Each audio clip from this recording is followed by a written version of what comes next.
Hola, hola amigos y amigas, ¿cómo están? Mi nombre es Percy Taira y les doy la bienvenida a este canal.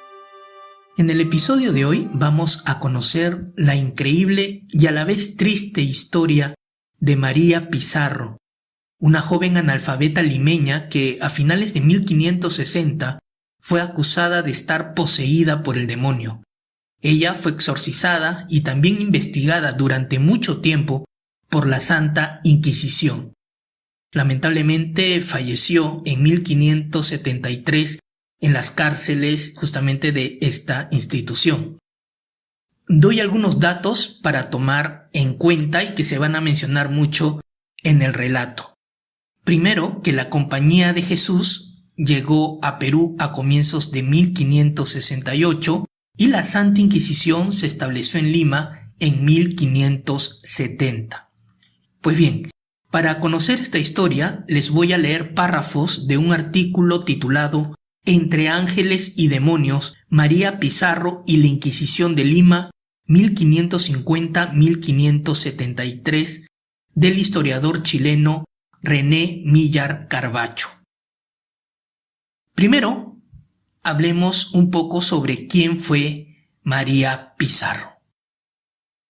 Nos dice el autor: a fines de la década de 1560 se produce en Lima un caso de posesión demoníaca que conmueve a los vecinos y autoridades religiosas. En 1571, el Tribunal del Santo Oficio, recién instalado en la ciudad, toma cartas en el asunto y se inicia un largo y bullado proceso en el que se ven envueltos varios de los religiosos exorcistas y la propia posesa. Las acusaciones iniciales son de pacto con el demonio y de proposiciones sospechosas de herejía. Más adelante el autor continúa.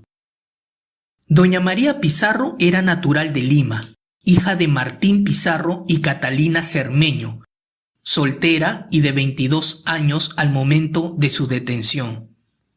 Más adelante sigue el autor. El padre de doña María tuvo una lejana relación de parentesco con el conquistador Francisco Pizarro. Había sido uno de los hombres de Cajamarca, teniendo participación en el reparto del tesoro.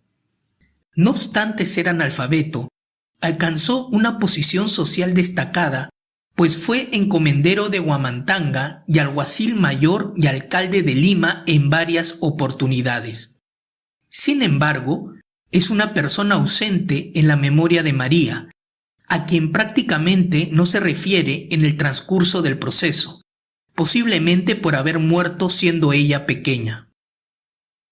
No ocurre lo mismo con la madre, que tuvo un papel determinante en la vida de su hija y a la que mencionará con frecuencia en sus declaraciones ante los inquisidores. Líneas después, continúa el autor. La joven María tenía muy poca información respecto a la familia de sus padres. Lo único que pudo afirmar de manera categórica fue que no eran descendientes de judíos ni habían sido penitenciados por la Inquisición, pero no sabía de dónde eran naturales. La madre estuvo viuda bastantes años y falleció poco antes de que su hija fuera detenida en diciembre de 1572. María era analfabeta, y al respecto señaló que nunca había aprendido a leer y a escribir porque su madre fue enemiga de que sus hijas tuviesen ese conocimiento. Ella solo había aprendido costura y bordado. Incluso en materia de religión, su conocimiento era limitado. En el interrogatorio a que se le sometió en el tribunal en la primera audiencia, supo oraciones básicas, el Padre Nuestro, Ave María, el Credo y la Salve Regina, pero fue incapaz de recordar los mandamientos, atribuyendo su olvido a una enfermedad que le producía dolores en el costado. Tampoco supo los sacramentos. Siempre había vivido en Lima, en compañía de su madre y hermanos, según señala, omitiendo mencionar a su padre. De acuerdo a la versión de María, al parecer su madre quiso en una época que ingresara a un convento, pero la idea no prosperó posiblemente por falta de recursos y porque el arzobispo no habría estado dispuesto a otorgar una licencia que obviara esa carencia. Con todo, fraile Pedro Toro dice al respecto que según oyó a su madre y a la priora del convento de la Encarnación, Leonor Puerto Carrero, la joven habría estado un tiempo en ese monasterio junto a otras doncellas seglares. Y aunque no menciona el por qué no habría continuado allí, recalca que la joven era de, entre comillas, rudo y corto entendimiento y no aplicado a saber ni aún del oficio de mujeres que es labrar y coser, y así no sabe leer, ni tañer, ni otros ejercicios.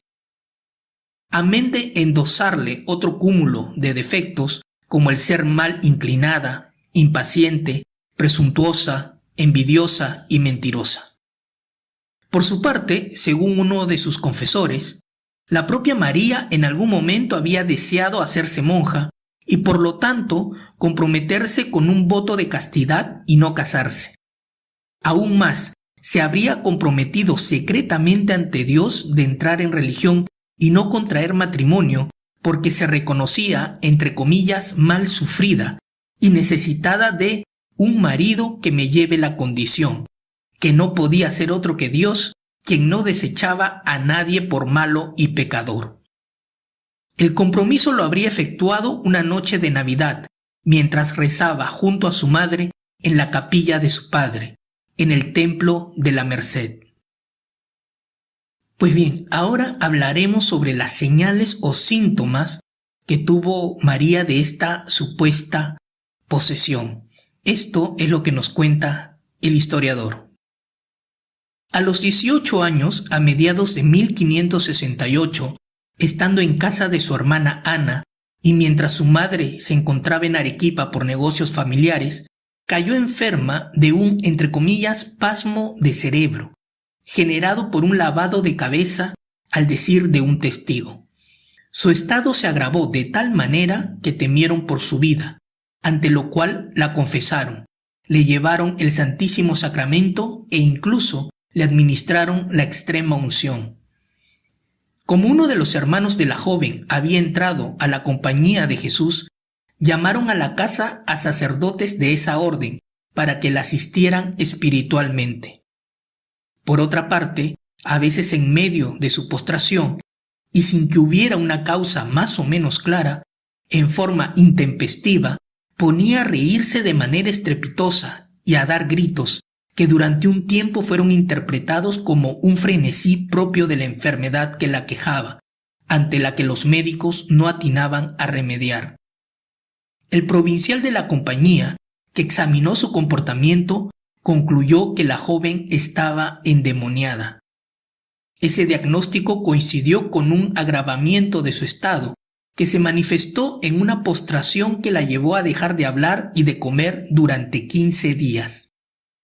Parecía que la vida se le escaparía en cualquier momento, por lo que la preocupación por la causa del mal pasó a un segundo plano. Sin embargo, a los pocos días, la posesión se habría manifestado con toda intensidad, aclarándose de manera patente la presencia del demonio. Daba bramidos, se arañaba el rostro, daba saltos y se movía con tal vehemencia que las mujeres de la casa no la podían controlar. Ante esa situación llevaron al cura de San Sebastián, porque tenía fama de saber sacar demonios, quien habría procedido a exorcizarla. Como nunca se había producido en Lima una situación de ese tipo, el pueblo se conmocionó y concurrió en masa a verla. Abro comillas, hombres y mujeres y sacerdotes, clérigos y de todos los monasterios, cierro comillas. Unos iban por curiosidad y otros a instancias de la madre de la joven para que fuesen a, entre comillas, velarla y encomendarla a Dios. Las opiniones que se formaban quienes la veían eran discrepantes. Algunos salían diciendo que eran demonios, otros que no, que estaba enferma de gota coral, es decir, epilepsia, o de otra cosa, y tampoco faltaban los que afirmaban que, entre comillas, era bellaquería e invención de la moza. Eran explicables esos pareceres contradictorios, porque a veces la joven estaba muy decaída y, entre comillas, parecía que respiraba casi sin pulso y boqueando de modo que decían los médicos y los que allí estaban que ya se moría. Pero de repente daba vuelcos y se levantaba, entre comillas, de modo que 2 ni 3 personas la podían tener, y hacía gestos y visajes que espantaba.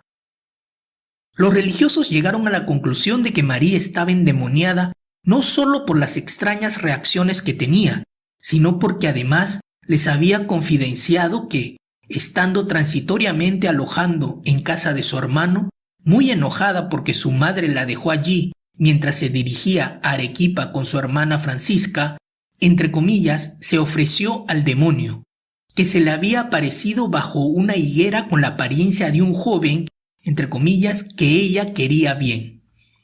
Finalmente había hecho un pacto con él, en virtud del cual éste se transformaba en su servidor y ella le entregaba su alma. El pacto se había sellado dándole la joven unas gotas de sangre sacadas de su dedo corazón, cabellos y un anillo de azabache. El demonio, a su vez, le habría dado de comer, entre comillas, una pera de Castilla, una ensalada y un vaso de un brebaje que le pasó una india. Según el dominico Pedro de Toro, abro comillas, en estos tratos debieron pasar más de 2 años antes que los demonios se descubriesen, cierro comillas. Es decir, antes de que se manifestaran en esos ataques que experimentaba. Una vez que estos últimos ocurrieron, los religiosos se fueron afirmando en su convicción de que estaba poseída. En vista de ello, una junta de religiosos, en la que participaron principalmente jesuitas y dominicos, decidió exorcizarla en secreto, sin que trascendiera a la población, aprovechando que ya no la visitaban por estar al borde de la muerte después de los 15 días sin comer. Así lo hicieron desde un viernes en la mañana hasta el sábado en la tarde, rigiéndose por un manual. A veces el demonio, entre comillas, mostraba estar dentro de la moza y hablar y responder por ella a lo que le preguntaban. Otras veces se escondía. En alguna oportunidad, cuando hacía contorsiones y daba voces, terminaba por vomitar lo que había comido y una vez echó unas, entre comillas, como flemas o malezas, que los circundantes atribuyeron a ser parte de hechizos y, entre comillas, ocasión por donde el demonio había entrado en ella. Más adelante el autor nos cuenta: como resultó infructuoso el esfuerzo de los sacerdotes por liberar a la joven y resurgía la inquietud popular en torno al caso, se decidió buscar una fórmula excepcional para alcanzar el éxito. En la medida que el demonio había señalado en uno de los exorcismos que solo saldría en una iglesia y que en un manual se señalaba que debían sacarse ante el Santo Sacramento y los fieles, se optó por llevarla a la iglesia de la compañía para exorcizarla allí. El pueblo se enteró de esa decisión y acudió en masa, con gran alboroto, a presenciar el suceso, que era una novedad tanto para los fieles como para los mismos sacerdotes, que no tenían experiencia acerca de cómo proceder en tales circunstancias. No obstante los esfuerzos realizados por los religiosos, encabezados por el provincial de la compañía y por el padre Luis López de la misma orden, los exorcismos no tuvieron éxito, por lo que decidieron llevarla de vuelta a su casa. Allí, estos y otros religiosos continuaron exorcizándola por varios meses, al tiempo que le decían misas en su casa mientras se tenía el Santo Sacramento en una custodia. Todo ello con autorización y conocimiento del arzobispo Jerónimo de Loaiza. En una oportunidad le habrían sacado 80 demonios, encabezados por un príncipe o principado, por lo que a veces parecía que quedaba libre de ellos. Empero, o alguno quedaba escondido en el interior del cuerpo de la joven, o volvía a introducirse con la complicidad de ella. Hubo períodos en que varios religiosos se quedaron todo el día en la habitación de María, e incluso algunos dormían allí, velándola para impedir que el demonio la atacase. En consecuencia, el proceso se fue alargando indefinidamente, pasando por altibajos, con períodos de cierta tranquilidad y otros de recrudecimiento de los ataques demoníacos, unidos a ciertos momentos de crisis de salud que la postraban e incluso la mandaban al hospital. Pues bien, además de estos síntomas que hemos leído, María Pizarro también señaló hablar y ver no solo a los demonios que la poseían, sino también a ángeles y a santos. Tanto fue así que los religiosos que la exorcizaban consideraban que de alguna forma ella estaba tocada por Dios. Pero ahora hablaremos sobre la intervención de la Santa Inquisición, que comenzó con los interrogatorios en octubre de 1571, tanto a los religiosos que intervinieron en el exorcismo como a María Pizarro, a quien ordenaron además su encarcelamiento. En esta parte del texto que les voy a leer se menciona a Luis López, que pertenecía a la Compañía de Jesús y además era el confesor de la familia de María. Pues bien, esto es lo que nos cuenta el autor. El destino de la moza.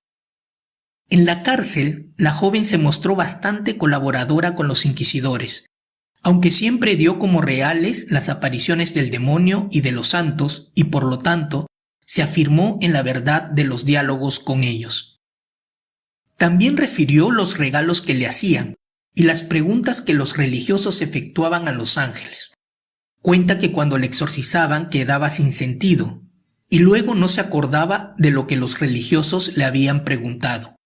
También refirió las relaciones carnales que tuvo con el demonio y con Luis López y del aborto que sufrió. A los pocos meses de estar en prisión, su salud comenzó a deteriorarse con rapidez. Tenía, entre comillas, dolor de hígado y calenturas continuas con grande postración de apetito. Al corto tiempo, quedó postrada en cama y sintiéndose grave, solicitó una audiencia, en la que se desdijo de algunas declaraciones anteriores, entre ellas la acusación a Luis López por su preñez. El 1 de junio de 1573, los inquisidores dictaron sentencia declarando, entre comillas, haber sido hereje y haber tenido pacto y conciertos con el demonio, y por ello haber caído en sentencia de excomunión mayor con perdimiento de todos sus bienes.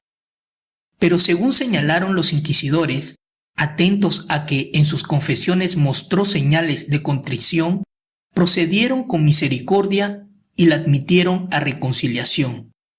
Esta fue una sentencia de apuro, en caso de que muriese. Como ello no ocurrió en ese momento, la causa siguió abierta. En los meses siguientes, estando en la cárcel, pidió sucesivas audiencias, en las que se desdecía de confesiones anteriores o insistía en otros puntos, pero siempre mantuvo como cierto sus encuentros con el demonio. Esto en medio de un agravamiento de su salud, que finalmente la llevó a la muerte en diciembre de 1573, sin que la causa se hubiese concluido. Los inquisidores, conscientes de que las confesiones de María habían sido tan variables, decidieron consultar a la Suprema antes de proceder contra su memoria y fama. Esta, en 1577, ordenó que se viese de nuevo el proceso, lo que hizo el tribunal en 1578, ordenando suspender la causa y alzar el secuestro de sus bienes. Dicho voto fue confirmado por la Suprema en 1595.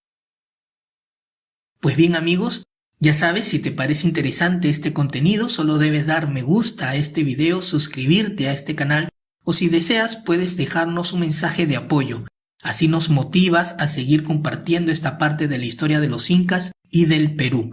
También si deseas que tratemos un pasaje específico de la historia del Tahuantinsuyo o de la conquista, o si conoces un libro que deseas recomendar, o tienes una pregunta que te gustaría resolver, puedes escribirnos aquí en la sección de comentarios. Mi nombre es Percy Taira y nos reencontramos en un próximo audiorelato. Hasta pronto.